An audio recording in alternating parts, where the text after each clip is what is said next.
ভাই একটা জিনিস দেখেন, আপনাদের আসিফ স্যার যে উনি এতদিন পর্যন্ত আসলে কি করলেন? একটা একটা দেশ কি শুধু অর্থনীতির উপরেই চলে ভাই? একটা দেশের উপরে কি আছে এখন? এই দেশে না আছে মানুষের নিরাপত্তা, না আছে আইন শৃঙ্খলা বাহিনীর কোনো ভালো কোনো সুস্পষ্ট কোনো কিছু।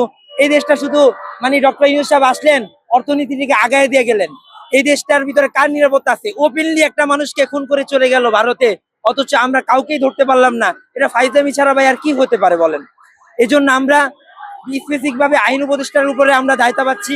প্রধান উপদেষ্টাও এটার সাথে আমরা মনে করি জড়িত, স্পষ্টভাবেই বলতে পারি। কারণ সে বিচারের কথা যেভাবে বলছে, হাদি ভাই দেখেন মারা যাওয়ার আগে পুরো দেশের একটা রোডম্যাপ দিয়ে গেছে, সুন্দর একটা রোডম্যাপ দিয়ে গেছে যে কিভাবে কি করা যায়। একটা রোডম্যাপের একটা অংশ প্রধান উপদেষ্টা কি শুনছে? তার জানাজা দাঁড়িয়ে সুন্দর করে বলছে যে হাদি ভাইয়ের, আমরা আজকে তার জানাজায় এসেছি, অনেক আবেগী কথা বলছে, একবারে তো বিচারের কথা বলে নাই। সে যদি এতই হাদি ভাইকে লালন পালন করে থাকে, হাদি ভাইয়ের রোডম্যাপ অনুযায়ী সে কাজ করে না কেন? এখনো তো কিছু কিছু দলে দালালি করতেছে ভাই। এখনো তো হাদি ভাইয়ের একটা কথাও সে শুনছে? হাদি ভাই বিভিন্ন বক্তৃতায় প্রধান উপদেষ্টাকে হাত জোর করে বলছে, স্যার আপনি এইভাবে এইভাবে আগান, আপনার বয়স বেশি হয়ে গেছে, আমার বাবার থেকে 20 বছর বয়স বেশি, আপনি আপনার মতন করে চলেন। ফখরুল সাহেব ছিল না, সে এরকম ঝিমানো মুরগি কেন? এর মাধ্যমেই তো আমরা বুঝতে পারি প্রধান উপদেষ্টা সহ আইন উপদেষ্টা সবাই এটার সাথে জড়িত।